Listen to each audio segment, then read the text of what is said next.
Hi, and welcome to And So Much More. I am here with Dr. Detwiler, and he is the incoming director of it's the Director of Osteopathic Medicine, and it is over at LFMR, correct? Correct, yes. Okay, and we have never had a Director of Osteopathic Medicine over at LFMR, so this is a really big deal, so welcome. Thank you. To Central, welcome to Lynchburg. Thank you. Big change in your life. Why don't you just tell us a little bit about yourself, and Sure. and then we can kind of jump in and learn more. Well, I'm an osteopathic family physician. I practiced family practice for 25 years. I grew up in Bedford County, Pennsylvania, in a very rural farming community. Okay. And growing up, it was a very underserved area medically. Okay. Yeah. I can remember the physician that I went to. He always had white hair, so he was an older gentleman from the start. Mm-hmm. And he was extremely busy, but he never said no.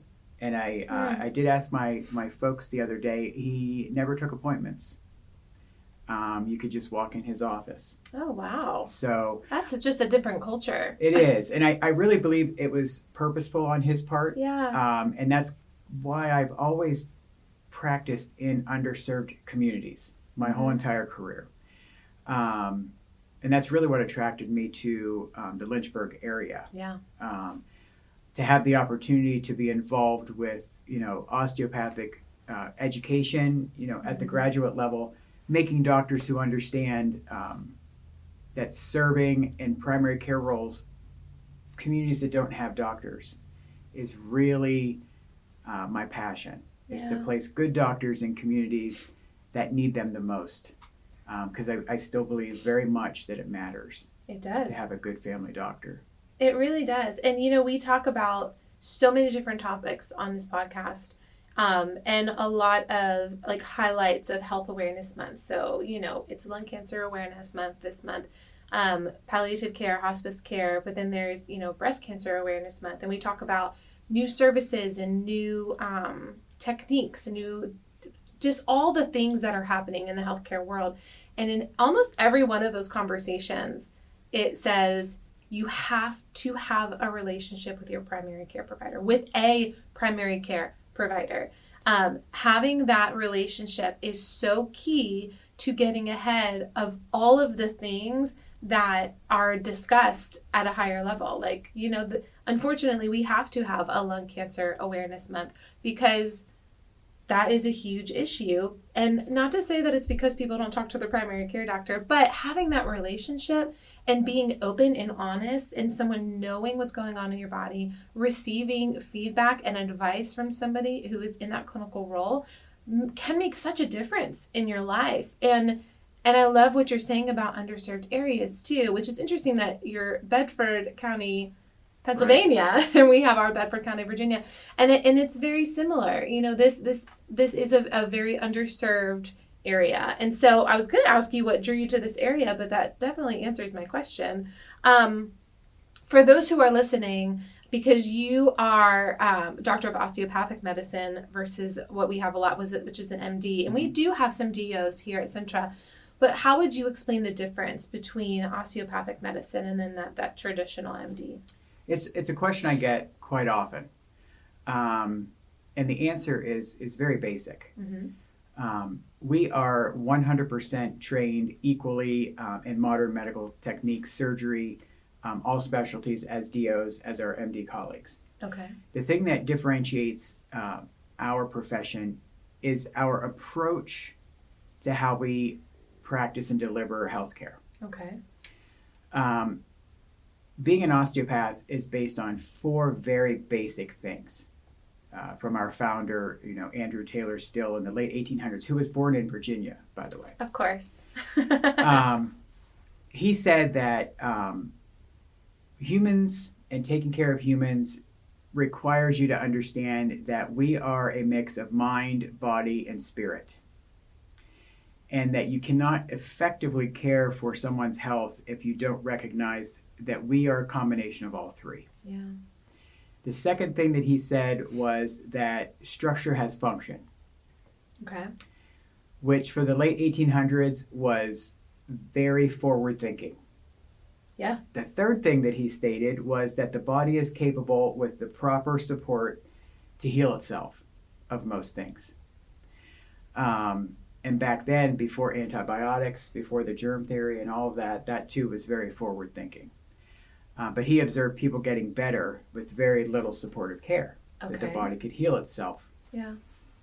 And his fourth statement was that if you're going to care for humans and practice medicine, that your care should be based on those three things every time you encounter a patient. So I tell people being a DO isn't necessarily anything different in 2025 than being an MD, aside from we are taught from the beginning that that approach to patient care and that human connection and that longitudinal relationship in family practice is very important. Yeah. And that recognizing that people are much more complicated than their list of medical problems. Yeah. They have a life, they have feelings, they have spiritual beliefs, and that we should encounter them in their space and recognize those things and ask them about their life and how they actually are doing. Wow. So my passion is whether you're an MD, a DO, a nurse practitioner, a physician assistant, my nurse, my receptionist, I really don't care. You can practice osteopathic principles answering the telephone at our clinic. And that's what I hope to bring is that culture. And I'll be honest with you. I had to pick a team that was already doing much of this in order for this to be successful. And, and when I met the team over at LFMR, and as I'm there for my first 3 weeks and observing, there is a lot of osteopathic principles being practiced there now, which attracted me to the place. And to have the opportunity to be a part of a team as the one trying to bring osteopathic philosophy and osteopathic training track to the residency, I picked the right people, the right team. I love that. Well, and it's got to be helpful that something that is happening kind of organically, to put intentionality behind it. Just think of how much more powerful that's going to be. These people already have this in them. They do. And so would you say that's pretty rare? In my experience, I wouldn't call it rare, but I can tell you as a patient, not as a doctor, whether it be my surgeons that I've had, my own personal family physicians, I've had nurse practitioners care for me and my family. I pick a care delivery. I pick a team of people that I know is engaged with my family's health, with my health, and it's listening and advocating, helping us navigate the healthcare system. Explaining what other physicians have told them is often our job. And I can tell you that Dr. Nelson Madison, our director, program director, she is much more osteopathically driven and focused as an MD than a lot of my fellow DOs have been in my career. Oh, wow. So my team, the faculty at LFMR, I have been so happy that they've welcomed me to be part of it, because it is a very special group of people. And I'm really trying to get everyone's name. It's a very large place. We have 27 resident physicians. Wow. And a team of people there, from the folks who keep the place clean to the checking in and checking out to our social worker. We have x-ray on site, lab on site, OB care on site. It's just a wonderful, welcoming group of people. Yeah. And it is kind of right in the middle of the community. It is. It's such a great location. And I know I constantly hear from like mom friends that like, I cannot find a primary care provider anywhere. And I'm like, you need to go up to LFMR. I appreciate that. Yes. Well, and I think that, especially it seems to be more the stigma around mind, body, spirit. What were the three? Mind, body, and spirit. Mind, body, and spirit. I would say the stigma behind like that full process, because I think for a while there, it was kind of like, I don't know, people saw it as taboo for some reason. And I feel like that stigma is dying out, which is really positive. And people are looking for it. And so, I mean, such a time as this, I will say that. Right. So are there any, or have you encountered any misconceptions about this approach to medicine? You know, over the years, some. Yeah. I would say the biggest, you know, my profession has done itself a disservice with the nomenclature. It's so funny because I give talks and things to different groups of colleagues, and, you know, we talk about osteopathic philosophy and principles, we talk about osteopathic medicine, and then we talk about osteopathic manipulative medicine. Okay. OMT, or osteopathic manipulative therapy, is the hands-on manipulation of the spine or someone's back, much like a chiropractor, but with a little bit different focus, you know, and technique. It is part of what we learn as osteopaths. It is not part of every osteopath's practice. Okay. Okay. There are some surgeon colleagues that I've had that will manipulate someone's spine, you know, after surgery. There are many that do not. There are family doctors that incorporate that into their family practice, like myself. I would say that in addition to, you know, maybe a medication, some physical therapy, I would offer you some, you know, manipulation if I thought it would help you. And I would do some very simple techniques in the office, in addition to your blood pressure pills, your sugar pills, and everything else. And that's what I hope to bring to the program, is the integrative model of using those skills that our osteopaths learn in medical school, especially excited about LU being here in town, that they learn that there's value in taking those skills, further developing those skills in residency, because in primary care, that way, you know, you don't have to send your folks to a physical therapist or a chiropractor to get that manipulate. You can do it while they're there for them. And it has served my patients well. Folks ask me all the time, you know, how often do you do OMT? And I've always been a very busy family doctor. I've always practiced full-scale family medicine. So on any given day in the commercial world, you know, I would on average see 30, 40 patients a day. Wow. And of those, I would say probably 20% of those I would do some osteopathic techniques on. And many more would ask, you know, because once you've had that incorporated into your care, it's very helpful. I'm sure. And therapeutically beneficial. But learning how to do that in the demands of current primary care is something that I hope to bring to the residency and the community, so that they continue to offer it to patients. And in this world of, you know, demand exceeding supply, in the primary care world, you have to do so efficiently. So we're trying to build a curriculum that will show our residents and teach them how to incorporate it into the visit while the patient is there. It's an extremely important tool, but you have to be able to do it efficiently. Oh, I imagine so. Well, because you are bringing so much more into the appointment. Correct. And so, I mean, that's a lot of patients in one day.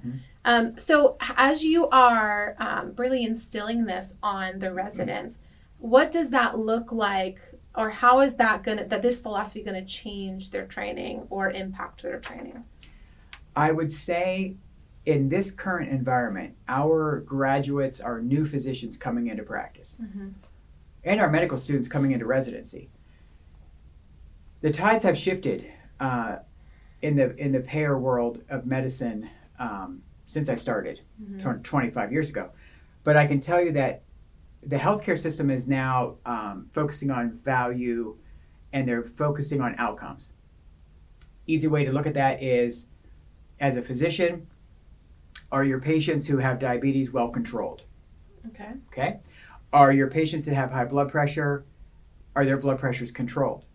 With electronic medical records, the data is out there now that the folks paying for the care, the insurers, Medicare, they now know by provider very specific, what we call metrics or numbers, on your patient average care. So they know if your diabetics are well taken care of and getting their prevention. Mm-hmm. They know if your folks are getting their immunizations. So how they're starting to reimburse and pay physicians is based on those outcomes. Yeah. So you can see how that would drive a physician to want to do a better job in working with their patient to get better outcomes. Yeah. Okay? But a very, very high bar. Yeah. Okay. So as it should be. As it should be. So it requires you and I as patient and physician to team up and work together to keep you up to date on your prevention, to try to prevent disease, and to keep your chronic diseases well controlled. Okay. And there is no better formula for that than osteopathy. Okay. None. Because it is built upon that relationship that we're going to really recognize where you live, what your financial status is, what you're actually able to afford to eat, and we're going to have real conversations about how we can work together to get your things under control realistically, instead of, just saying the same thing to every patient. Yeah. Yeah. That really answers my next question of, how does strengthening the training for osteopathic medicine really translate into the retention of physicians? I think that this is just going to be such an attractive program. But I'm very curious, in your words, especially with LUCOM being in the area, we are often talking about wanting to train physicians to train here, but come here and stay here. And so how do you think this will feed into that? Well, I've met with Dean Johnson. I've spoken to him multiple times now, and we have a very collaborative spirit already. Good. Okay. Yeah, that's so good to hear. They are doing amazing work at LUCOM training students to be physicians. But also, I told him I believe that they're doing a very good job at selecting their students. And I think it's a key part of the process, especially for Central Virginia. We have 35% of our folks reaching retirement age in the next 5 years, and we have 44% deficit in primary care access. So having this medical school in the backyard and having this osteopathic track program here is a win-win for the community, because I really believe if you can train the best to be family doctors in this community, and you can have them meet during that 3 years, their general surgeons, their vascular surgeons, their internists, their hospitalist colleagues. Once you build that network, you begin as a physician to rely on your colleagues, because it takes a team to take care of people. It really does. And the medical community here,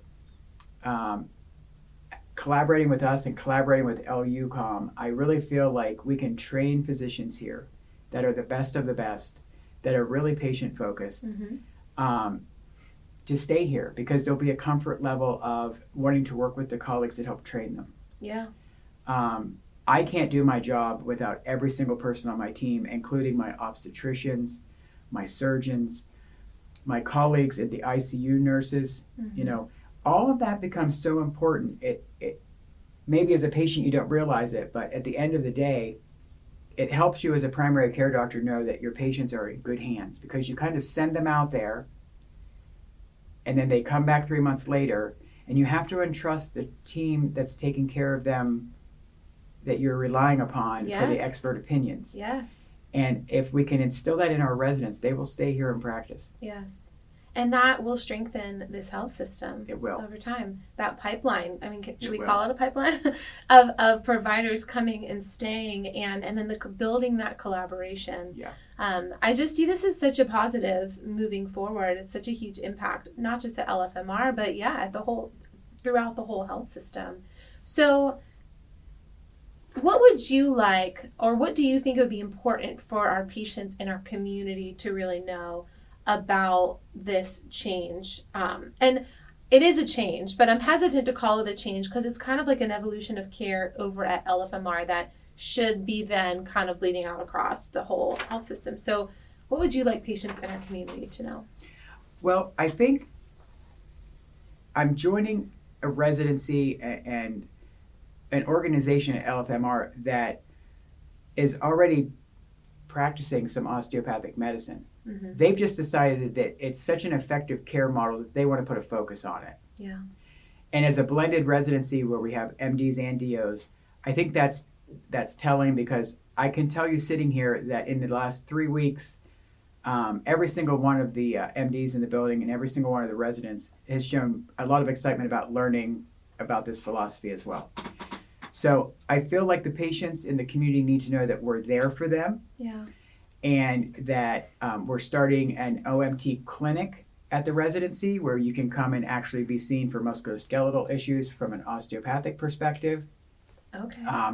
And as well as like if you have, chronic back issues from heart issues or lung issues, Yeah. we're going to be doing that service there now where you can come there specifically for that. So it's just yet another layer of service that the LFMR folks are offering there at the clinic. And that you're welcome irregardless of payer with open arms, at our facility. And that we have the youngest and the most recently trained physicians in the area, because we have the resident physicians, which for me is exciting because I go to work and I learn from them every day. Yeah. It's a win-win. And it's an environment of innovation and learning every single day, and the patients benefit from that. Yeah. There's no doubt. Yeah, there are great things that are coming out of LFMR. I encourage those of you who are listening, you can learn more on our website about Lynchburg. It's funny. I think so many people don't know what we say when we mean LFMR. So Lynchburg Family Medical Residency, and it is down in like the Memorial area, and we'll put all that information in the description for you, so that you can check out the location. You can look at the services that are provided there, and then even kind of get to know some of the residents. There's so much on the website. I know that stepping into somewhere new, you want to educate yourself as much as possible. So yeah, go check that out, centralhealth.com. Is there anything that I didn't ask you that you think would be important to include? Not really. I think we covered the important things. We really did. I'm excited and welcome. I think this is going to be such a great partnership. Appreciate it. Yeah, and thank you all for watching and so much more. Thank Good you to so meet you. much. Yeah. Yeah.